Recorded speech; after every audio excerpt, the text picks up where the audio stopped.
საღამომშვიდობის პირდაპირ ეთერში მუშაობას განაგრძობს ტელერადიო კომპანია რიონის საინფორმაციო სამსახური. დღის მთავარი გამოშვებით სტუდიაში ლაშა გაგუშიძე და ნატალი რევიშვილი მუშაობს. საღამომშვიდობის დღეს თქვენ პროგრამაში ნახავთ.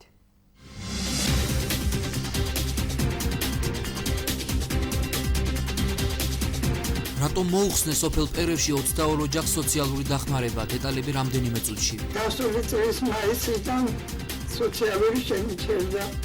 ცხოვრობს საზღვრისპირა სოფელში. ქუთაისის მერიის საკონკურსო კომისიას კიდევ ერთი ყოფილი კონკურსანტი უპირისპირდება. ნახეთ დღის ამბებში. ერთადერთი ვაკანსია, რომელიც ჩაშლილად არის გამოცხადებული ჩემი ვაკანსიებიდან, არის სწორედ ეს მერის წარმომადგენლის ვაკანსია. ქუთაისში ჩახუტების დღე აღნიშნეს, უყურეთ საინფორმაციო პროგრამის დასკვნით ნაწილში. დღევანდელი აქციის ჩემი მონაწილეობის მიზანი არის პოზიტივი გააცვა და ასევე მივიღოს ეს.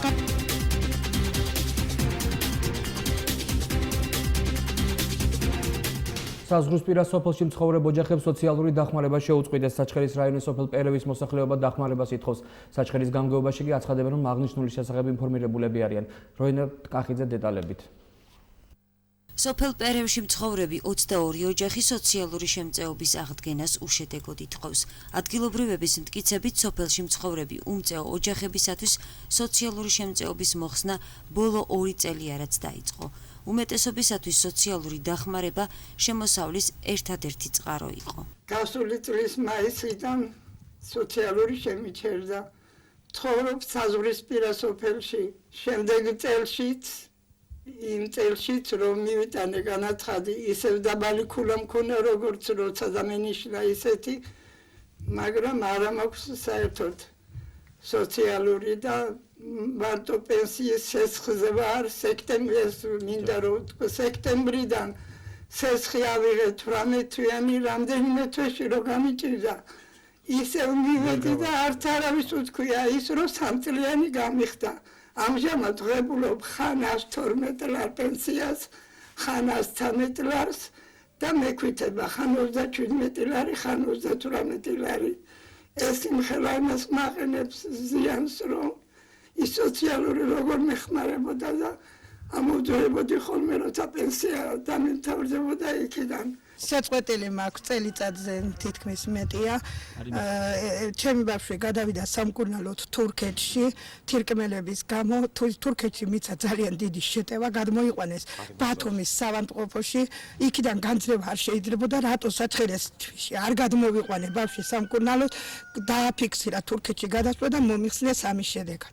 მქონდა 42,000 და გამიხადეს 73,000 სიამიყვანეს. არანაირი შემოსავალი არ მაქვს აბსოლუტურად. ჩემისთანა კიდე ძალიან ბევრია პერევში ისეთი, რომ მართლა რომ უჭირთ და პურის შემოსავალი არაფერი არ აქვს. საჩხერის გამგეობაში პრობლემის შესახებ ინფორმირებული არიან და აცხადებენ, რომ შემწეობები არა მარტო პერევის, არამედ მუნიციპალიტეტის სხვა სოფლების მცხოვრებლებსაც მოუხსნეს, რადგან სააგენტო შეფასების კრიტერიუმების შეცვლას გეგმავს. ეს ფაქტი არამც და არამც არ შეიძლება განვიხილოთ მხოლოდ პერევის პრობლემად. ეს გლობალური პრობლემაა და მსგავსი ტიპის პრობლემა თითქმის ყველა სოფლის მოსახლეობას აწუხებს. მოგეხსენებათ, სოციალური სააგენტო არ არის მუნიციპალური სამსახური, ეგ არის სამინისტროს დაქვემდებარებაში მყოფი სამსახური და მაგენი მუშაობენ თავიანთი დებულებით, აქვს თავიანთი შეფასების კრიტერიუმები და სამწუხაროდ მაგ სამსახურის მუშაობაზე მე ახლა კომენტარს ვერ გავაკეთებ, მაგრამ რაც შეეხება მომავალს, ეს პრობლემა აწუხებს ძალიან ბევრ მოსახლეობას საჩხერეში. როგორც იცით, მოგეხსენებათ, სამინისტრო მუშაობს კანონ პროექტზე, რომლის შემდეგაც შეიძლება შეფასების კრიტერიუმები და თუ ეხლა არის დაუშვათ სოციალური დახმარება გამსაზღვრელი ქონება, ეხლა ამიერიდან ამ კანონ პროექტის ძალას შესვლის შემდეგ იქნება შემოსავალი. აღუდგება თუ არა პერევში მძიმე ეკონომიურ მდგომარეობაში მცხოვრებ მოსახლეობა სოციალური დახმარება მას შემდეგ გაირკვევა, რაც სოციალური მომსახურების სააგენტო ქულებს ახალი კანონ პროექტის თანახმად დაითვლის. კიდევ ერთი კონკურსანტი ქუთაისის მერიის საკონკურსო საატესტაციო კომისიის წინააღმდეგ. ლელა ხიდაშელი ნათესაურ კავშირებს ესაუბრობს და ამბობს, რომ კომისიის წევრებმა მერიის თანამშრომლები სწორედ ამ კუთხეში არჩიეს. ყოფილი კონკურსანტის ბრალდებებს უპასუხო ტოვებს საპრეტენზიო კომისიის თავმჯდომარე ბეკა ყანჩელი. გადავლახე პირველი ეტაპის საბუთების შერჩევა, მეორე ეტაპი ტესტირება და მესამე ეტაპი იყო უკვე გასაუბრება, რომელშიც მივიღე მონაწილეობა თავისთავად ცხადია, გამოვცხადდი ამ გასაუბრებაზე. რაღაცა განსაკუთრებული უარყოფითი დამოკიდებულება და ესეთი გარემო მართალია არ იყო ამ გასაუბრების დროს, განვითარებული მოვლენებიდან გამომდინარე, იქიდან გამომდინარე, რომ ერთადერთი ვაკანსია, რომელიც ჩაშლილად არის გამოცხადებული ჩემი ვაკანსიებიდან, არის სწორედ ეს მერის წარმომადგენლის ვაკანსია. ნათესაურ, კლანურ, პირველ სკოლური დამოკიდებულება არის, ესეთ ბრჭყალებში, რო ვთქვათ, იმიტომ რომ ძირითადად რო გადავხედოთ, ეხლა და თქვენ ალბათ უფრო მიგიწვდებათ ხელი სიაზე, მეც მიმიწვდება, მაგრამ შეიძლება ყველას არ ვიცნობ, ხო? პრინციპში გაირკვევა მალე ესეც. აი ძირითადად მაინც ეს ვიწრო, აი ქალაქის ვიწრო შუაგულია ამით მოცული, აი დასაქმებით. 26 იანვარს ქუთაისის ბაგაბაღებში სასწავლო პროცესი განახლდება. ბაღები აღსაძლებლის მისაღებად უკვე მზად არიან. არის სიახლეც 2015 წლის ადგილობრივ ბიუჯეტში გამოიყო თანხები, რითაც მესამე კვების და მეორე სმენის მასწავლებლების დამატება მოხდა. როგორც 34 ბაგაბაღის მეთოდისტი აცხადებს, აღზრდელების დამატება სწავლის ხარისხის გაუმჯობესების მიზნით საჭირო და აუცილებელი იყო.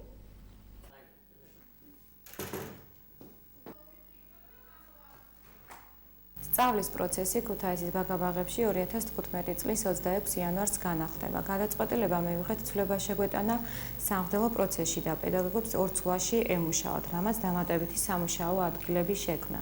სიახლე გვაქვს მენიუშიც, დავამატეთ დილის საუზმე და ამიერიდან ქუთაისის საბავშვო ბაღებში სამჯერადი კვება იქნება. 26 იანვარს განვაახლებთ სწავლის პროცესს. დიდი სიხარულით ველოდებით ჩვენს პატარა აღსაწყდელებს.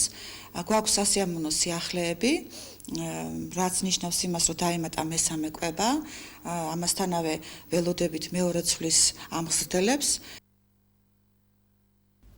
საქმის გამოსაძიებლად მობილიზებული პროკურატურა და ფაქტი, რომელსაც ტერაქტის კვალიფიკაციას ანიჭებენ.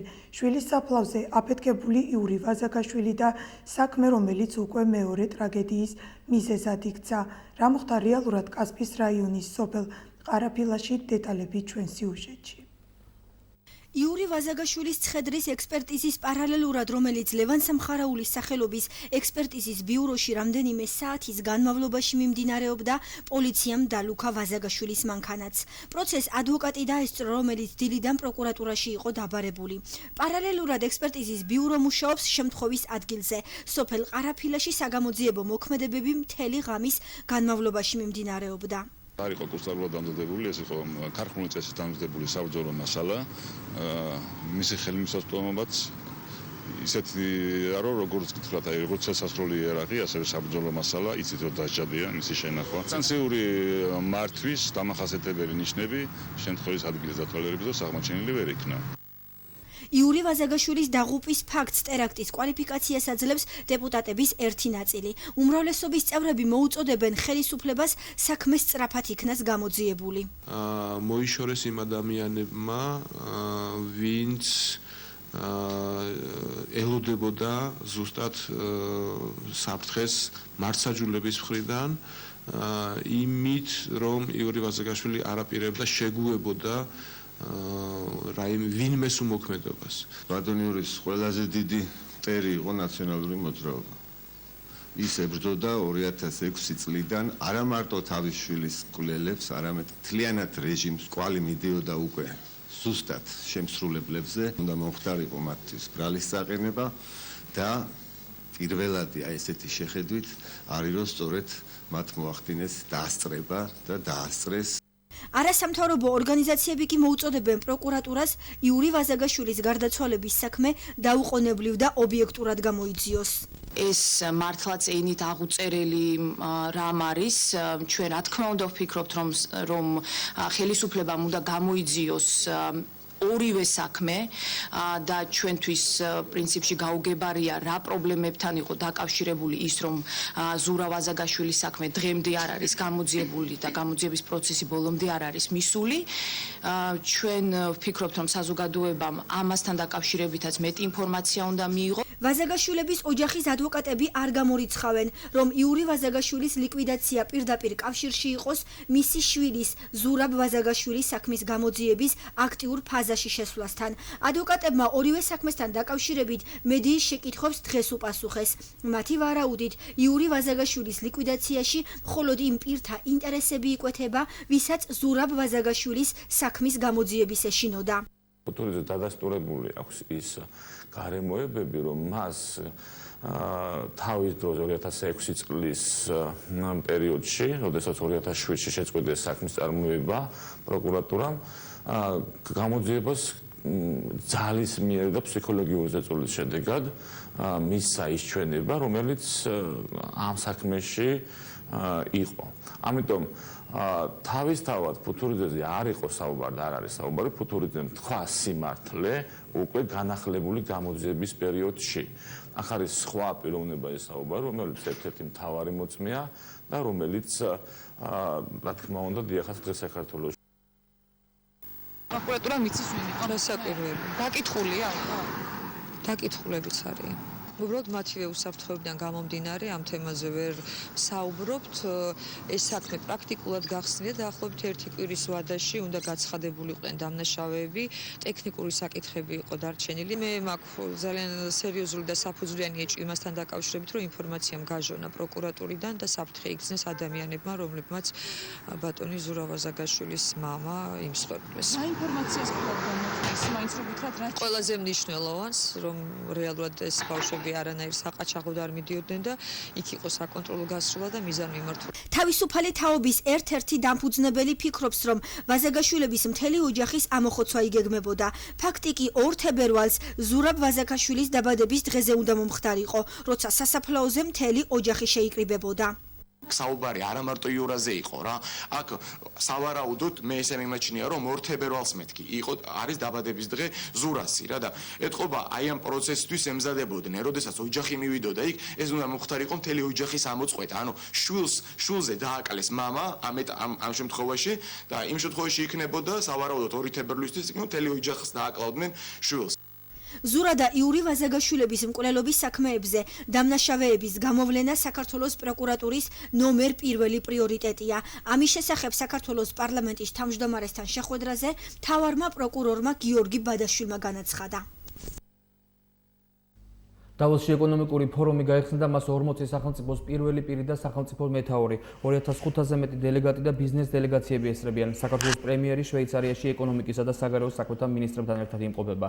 ირაკლი ღარიბაშვილი სიტყვით გამოვა ფორუმზე, პარალელურად იქნება ორმხრივი შეხვედრებიც. დავოსში იმყოფებიან რკინიგზის საინვესტიციო სააგენტოსა და თანაინვესტირების ფონდის ხელმძღვანელებიც.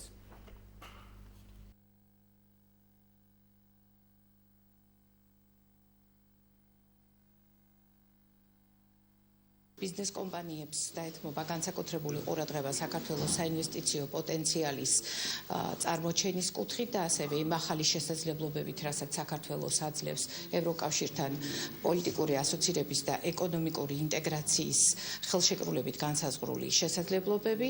რაც შეეხება პოლიტიკურ დიალოგს, პირველი ჩვენს პროგრამაში არის ჩვენი ძველი და ძალიან მნიშვნელოვანი პარტნიორი ჰოლანდია, ჰოლანდიის პრემიერ-მინისტრი რუტი, რომელთანაც იქნება ძალიან სერიოზული დიალოგი საქართველოს საგარეო პოლიტიკის ყველა მნიშვნელოვან თემაზე. ერთ-ერთი შეხვედრა არის უმსხვილეს კომპანიასთან, ჰოლანდურ კომპანიასთან, რომელიც დაახლოებით 100 ქვეყანაში არის წარმოდგენილი და დაახლოებით 65 მილიარდიანი კომპანია არის.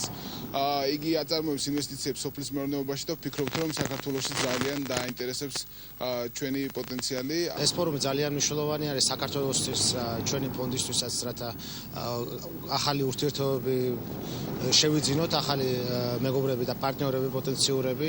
წარსულში რამოდენიმე ჩვენი შეხვედრა საკმაოდ პროდუქტიული გამოდგა და წელსაც ვიმოდოვნებთ, რომ ძალიან ბევრი საინტერესო შეხვედრა გვექნება. ნავთობის ფასის ვარდნის გამო რუსეთის ეკონომიკაში არ არის მარტივი მდგომარეობა, მაგრამ ამ გამოწვევას ჩვენ გავუძლებთ. მე მივესალმები საქართველოს და რუსეთს შორის ურთიერთობების გაუმჯობესებას. ჩვენ გვაქვს ბიზნესი საქართველოში და ამ კუთხით ვაპირებთ, რომ გავაგრძელოთ აქტიური მუშაობა. კიევის ცენტრში სამოქალაქო პანაშვიდი გაიმართა. უკრაინელები ქართველ მებრძოლს თამას სუხიაშვილს გლოვობენ. პანაშვიდის დასრულების შემდეგ თამას სუხიაშვილის ცხედარს კიევის აეროპორტიდან თბილისში გადმოასვენებენ. სამოქალაქო პანაშვიდის დასრულების შემდეგ სუხიაშვილის ცხედარს უკრაინის საერთაშორისო აეროპორტში გადაასვენებენ და თბილისის დროით ღამის 12 საათზე მას უკვე საქართველოში ჩამოასვენებენ.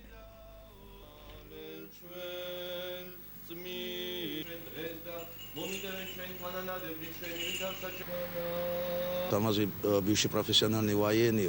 თამაზი უმაღლესი პროფესიონალი მებრძოლი იყო. უკრაინაში მიმდინარე პროცესების გამო როგორც ნებისმიერმა პატრიოტმა თავი ვერ შეიკავა და აქ ჩამოვიდა. გმირულმა სიკვდილმაც 91 მექანიზებულ ბრიგადაში მოუსწრო. აეროპორტის შტურმის დროს რთული მდგომარეობა შეიქმნა. თამაზი მონასტრამდე მივიდა, საიდანაც დაჭრილები გამოყავდა. ის ნაღმზე მაშინ აფეთქდა, როცა სხეულით გადაეფარა და ამით სხვების სიცოცხლე იხსნა. Гражданская панахида. სამოქალაქო პანაშვიდზე ჩვენ მას ვემშვიდობებით. ამის შემდეგ ცხედარს საქართველოში გადაასვენებენ და მშობლიურ ქალაქში დაკრძალავენ. აქ თავი არა მხოლოდ ნათესაება მოიყარეს, არამედ მათაც, ვისაც სურდა პატივი მიეგო გარდაცვლილი სამხედროსთვის. გამოშვებას უცხოეთის დღის ამბებით განვაგრძობთ. უკრაინაში სიტუაციის გამწვევების გამო პრეზიდენტი პეტრე პოროშენკო შვეიცარიაში დავოსის ეკონომიკურ ფორუმზე ვიზიტს წყვეტს და კიევში ბრუნდება. ამის შესახებ ინფორმაციას პრეზიდენტის პრესამსახური ავრცელებს. უკანასკნელი ინფორმაციით დონეცკში საბრძოლო შეტაკებების შედეგად 8 უკრაინელი სამხედრო ტყვედ ჩავარდა, თუმცა დონეცკის თვით გამოცხადებული რესპუბლიკის წარმომადგენლები 7 სამხედროზე საუბრობენ, რომელთა შორის 2 ოფიცერი, 1 ვიცე-პოლკოვნიკი და ლეიტენანტია. ეუთოკი ბოლო დღეებში საბრძოლო მოქმედებების ესკალაციის გამო შეშფოთებას გამოთქვამს და მხარეებს ცეცხლის დაუყოვნებლივ შეწყვეტის და მინსკის შეთანხმებით გათვალისწინებული ვალდებულებების დაცვისკენ მოუწოდებს. ეუთომ შესაბამისი დეკლარაცია ვენაში გამართული საგანგებო შეხვედრის შემდეგ გაავრცელა. უკრაინელი მხარის ინფორმაციით აღმოსავლეთ უკრაინაში 8-დან 10,000-მდე რუსი სამხედრო იმყოფება. რუსეთმა ქვეყნის სუვერენიტეტის დასაცავად შეიარაღებული ძალები უნდა გააძლიეროს. ეს განცხადება ვლადიმერ პუტინმა სამხედრო სამრეწველო კომისიის სხდომაზე გააკეთა. რუსეთის პრეზიდენტი მიიჩნევს, რომ შეიარაღებული ძალების მოდერნიზაციის ძვირად ღირებული პროგრამა აუცილებელია, რათა შეიარაღებული ძალები იყოს უფრო მობილური და კარგად აღჭურვილი. გიუმრიში ადგილობრივი დროით 13 საათზე მცირეწლოვანი სერჟ ავეტისიანის დაკრძალვის ცერემონია გაიმართა. ავეტისიანების ოჯახზე განხორციელებულ თავდასხმაში ეჭვმიტანილი ვალერი პერმიაკოვი ამ დრომდე გიუმრიში 102 რუსულ ბაზაზე იმყოფება, სადაც სიტუაციის ესკალაციის თავიდან არიდების მიზნით მობილიზებულია სომხეთის არმიის 2000-მდე ჯარისკაცი. შეერთებული შტატების პრეზიდენტი ბარაკ ობამა კონგრესში ყოველწლიური მოხსენებით გამოვიდა. საუბრის მთავარი თემები მზარდი ეკონომიკა, ენერგეტიკა, გლობალური კლიმატური ცვლილებები, ასევე ამ ხანებში დასრულებული მისია და საგარეო პოლიტიკა გახდა. პრეზიდენტმა ასევე ისაუბრა შეძლებული მოქალაქეებისთვის გადასახადების შესაძლო ზრდაზე და ყურადღება გაამახვილა მზარდ ეკონომიკურ უთანასწორობაზე, ასევე ტერორიზმის საფრთხეებსა და ისლამური სახელმწიფოს წინააღმდეგ ბრძოლის აუცილებლობაზე, უკრაინაში არსებულ ვითარებასა და რუსეთის ეკონომიკურ კრიზისზე. პარიზის პროკურატურამ ქაშერეულ მაღაზიაში შეჭრილი თავდასხმელის ამედი კულიბალის დახმარებაში 4 ეჭვმიტანილს ტერორიზმის ხელშეწყობისათვის წაუყენა ბრალი. ფრანგული მედიის ცნობით 3 მათგანი ეჭვმიტანილი ამედი კულიბალისთვის იარაღის შეძენაში 2 კვირის წინ საფრანგეთში განხორციელებულ ტერაქტებს 17 ადამიანი ემსხვერპლა. ფრანგული მედიის ბოლო ინფორმაციით საფრანგეთის ხელისუფლებამ 425 მილიონი ევროთი გაზარდა კონტრტერორისტული ოპერაციების დაფინანსება. ამავე მიზნით ხელისუფლებამ დამატებით 2680 სამართალდამცავი დაიქირავა. პროგრამას ადგილობრივი ინფორმაციით განვაგრძობთ. ჯანდაცვის სამინისტროს სტოპ ცეს აქციას იმერჯის სახელმწიფო რწმუნებულ გუბერნატორის ადმინისტრაცია შეუერთდა. კამპანიის მიზანს დაავადების მკურნალობის ხელმისაწვდომობა და ახალი შემთხვევების აღმოცენების მინიმუმამდე დაყვანა წარმოადგენს. 2015 წლის მთავარი გამოწვევა საქართველოში C ჰეპატიტის სრული ელიმინაციაა. უპრეცედენტო პროექტის მიზანი არამხოლოდ მედიკამენტების მიწოდება, არამედ სწორი დიაგნოსტიკა მკურნალობაა, რაც პირველ რიგში გულისხმობს დაავადების პრევენციას. იმერეთის სახელმწიფო რწმუნებულის გუბერნატორის ადმინისტრაცია ეხმაურება ჯანდაცვის მინისტრის ბატონ დავით სერგეენკოს გამოწვევას C ჰეპატიტის წინააღმდეგ ბრძოლასთან დაკავშირებით. ეს არის უპრეცედენტო აქცია, რომელიც იწყება მთელი ქვეყნის მასშტაბით, რომლის მიზანია არა მხოლოდ დაავადების მკურნალობა, არამედ მისი პრევენცია და ასეთი ერთიანობით დარწმუნებული ვარ, რომ თითოეული ჩვენთაგანი ხაზ დაუჭერს აღნიშნულ აქციას, რომლის მნიშვნელოვნად გააუმჯობესებს აღნიშნული დაავადების მკურნალობას და მრავალი ათასი ადამიანის ჯანმრთელობა იქნება დარჩენილი და გადარჩენილი. ომი და ქალი. აფხაზეთის ომის მონაწილე ჟურნალისტმა ლია ხარაბაძემ დღეს გენდერული მედიაციის ცენტრში ომის სიმძიმესა და იმ შეგრძნებებზე ისაუბრა, რომლებსაც ქალები განიცდიან. დღესვე სლაიდების სახით ნაჩვენები იქნა ფოტოები, რომლებიც დოკუმენტურ მასალას წარმოადგენს.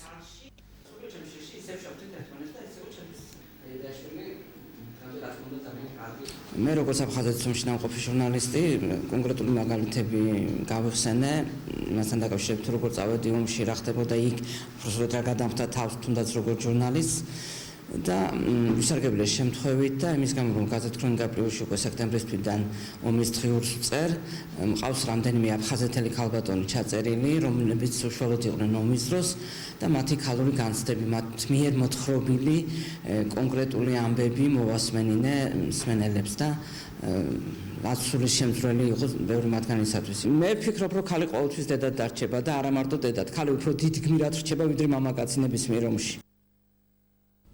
ჩახუტების საერთაშორისო დღე აღნიშნეს ქუთაისში მსოფლიოს მასშტაბით გამართულ ამ აქციას საქართველოს შეუერთდა. ჩახუტების დღე კევინ საბორმა დაარსა. მან ჩახუტების ელჩსაც უწოდებდნენ.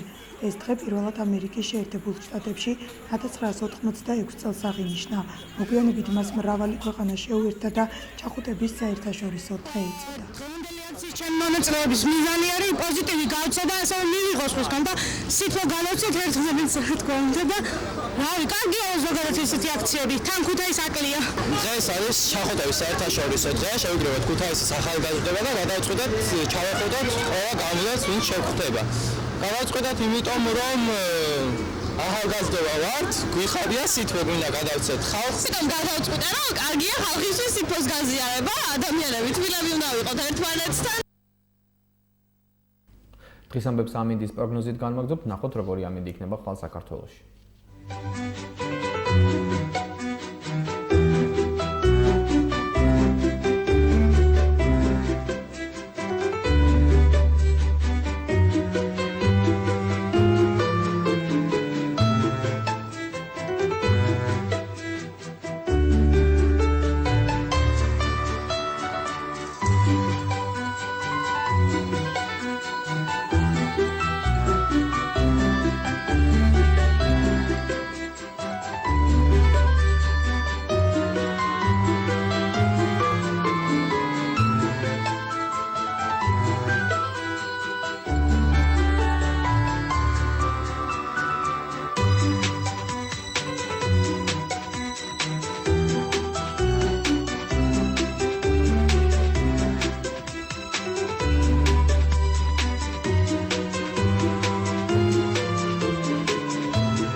დღის ამბები ამით დასრულებულია, ჩვენ კი ხვალამდე გემშვიდობებით, მშვიდობიან ღამეს გისურვებთ, ნახვამდის. კარგად გრძანდებოდეთ.